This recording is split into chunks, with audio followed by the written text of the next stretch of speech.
Imagine qualifying for the World Cup. Imagine 4 years of sacrifice, the training sessions, the injuries, the nights away from family, the matches that defined your career. Imagine earning the right to represent your country on the biggest stage in football. And then imagine being told that before you can even board the plane, you need to deposit $15,000 with the United States government. Not for a ticket, not for a hotel, just to prove you'll leave when the tournament is over. That is not a nightmare. That is the documented reality facing players from 5 countries qualified for the 2026 FIFA World Cup right now: Algeria, Cape Verde, Ivory Coast, Senegal, Tunisia. 5 African nations, 5 qualified teams, 5 sets of players, coaches, and support staff who may be subject to the same $15,000 visa bond requirement that has already stunned their fans into silence. Not because of anything they did, not because of any legal record or immigration history, but because of the country they were born in. The fans already knew about this. They found out in late March when the bond program was expanded to 50 countries and the football world started asking questions. But the fans having to pay is one story. The players potentially having to pay is another one entirely. And that story broke 3 weeks ago and still hasn't been resolved. 33 days from the opening match, 5 qualified nations, and nobody has a definitive answer about whether their players need $15,000 each just to enter the tournament. Before we go further, if you've been following football since long before it had a social media department and a streaming deal, this channel is exactly where you should be getting your World Cup coverage. Subscribe now. 1 click. Free. Unlike a U.S. tourist visa for citizens of 50 countries, which is apparently the most expensive free event in sporting history. Go on. Done? Let's get into every layer of this story. Start with what the visa bond actually is, because the name sounds almost reasonable until you understand how it works in practice. The Visa Bond Pilot Program requires certain applicants for a U.S. tourist or business visa, the standard B1 or B2 visa used by virtually every international visitor, to deposit a financial bond before their visa can be issued. The bond amounts are $5,000, $10,000, or $15,000 per person. The consular officer decides which amount applies based on their assessment of the individual applicant's circumstances, their travel history, their financial situation, their ties to their home country. There is no fixed formula. There is no automatic appeal. The officer decides, and once they decide, the bond must be paid before the visa is issued. The money is refundable. That is the part the program's defenders always emphasize. Pay the bond, travel to America, attend a World Cup, leave on time, and the full amount comes back. Nobody loses money. In theory, the bond is designed purely to ensure compliance with visa terms and guarantee departure before the visa expires. In theory. Here is what that theory looks like in practice for a supporter from Senegal who wants to watch his country play in the United States this summer. The average annual income in Senegal is approximately $4,700. The minimum bond is $5,000. In other words, the cheapest possible bond payment for a Senegalese fan is more than their entire annual income. Not a significant chunk, not a stretch, more than everything they earned in a year. Just to apply, just to start the process, not including the flight, not including the hotel, not including the ticket. And $15,000? That is more than 3 years of average income in each of the 5 affected countries. 3 years of earnings as a refundable deposit to watch a football match. The bond is refundable if you comply, which means if you have $15,000 sitting available to deposit and then wait months for the refund process. If you don't have $15,000, and the vast majority of football fans across Algeria, Senegal, Ivory Coast, Tunisia, and Cape Verde don't, the bond is not a hurdle. It is a wall with no door. Now here's the detail that took this story from serious to genuinely extraordinary. Because it is not only the fans being asked to navigate this. Players from the 5 affected nations are not automatically exempt. The travel ban, the separate policy covering 39 countries, does contain an exemption for athletes, coaches, and support staff competing in the World Cup. But the visa bond program is a different mechanism. It applies through the standard B1 or B2 visa process, and the athletic exemption in the travel ban does not automatically extend to the bond requirement for nationals of the 50 bond countries. FIFA has reportedly been pressing U.S. officials to exempt official team delegations, players, coaches, support staff, from the bond. That negotiation is ongoing. As of the most recent reporting, no formal exemption has been announced. No blanket waiver exists. The State Department has said all applicants are subject to the same legal standards and must comply with visa terms. Those words, all applicants, do not contain an exception for World Cup players. So here is the situation as it actually stands. A player from Senegal who has qualified for the World Cup, who has an official team credential, who is traveling specifically to compete in a FIFA tournament, may still be required by a consular officer to post a visa bond of up to $15,000 before their visa is issued.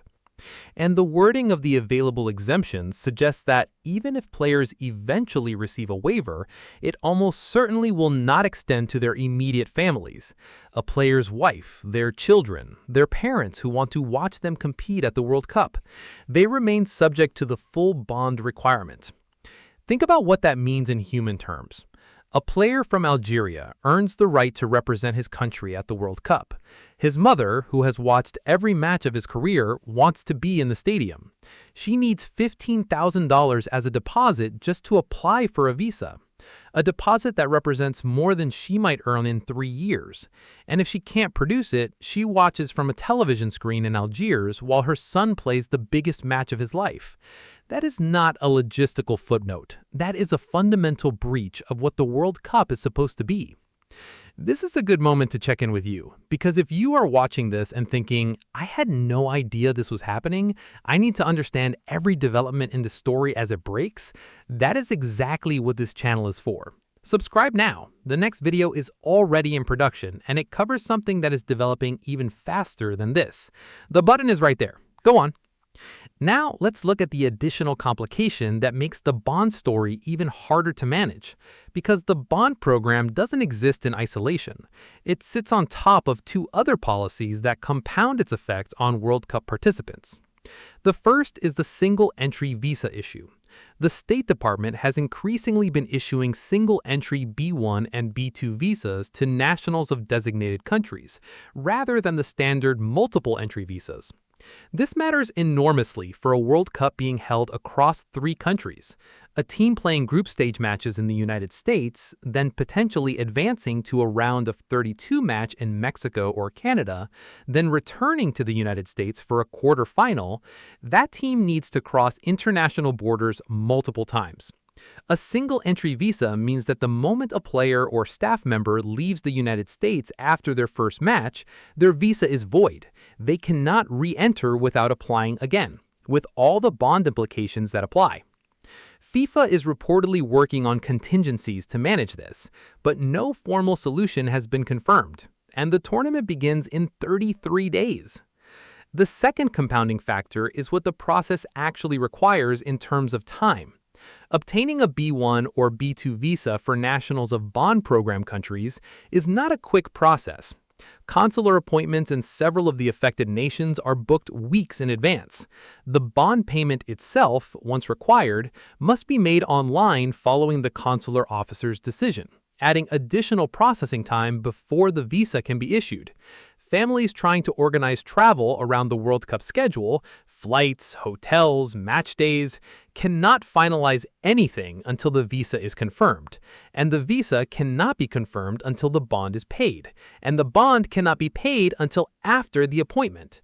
And the appointment may be weeks away. For a Tunisian family trying to arrange travel to watch their team's opening match, this is not a bureaucratic inconvenience.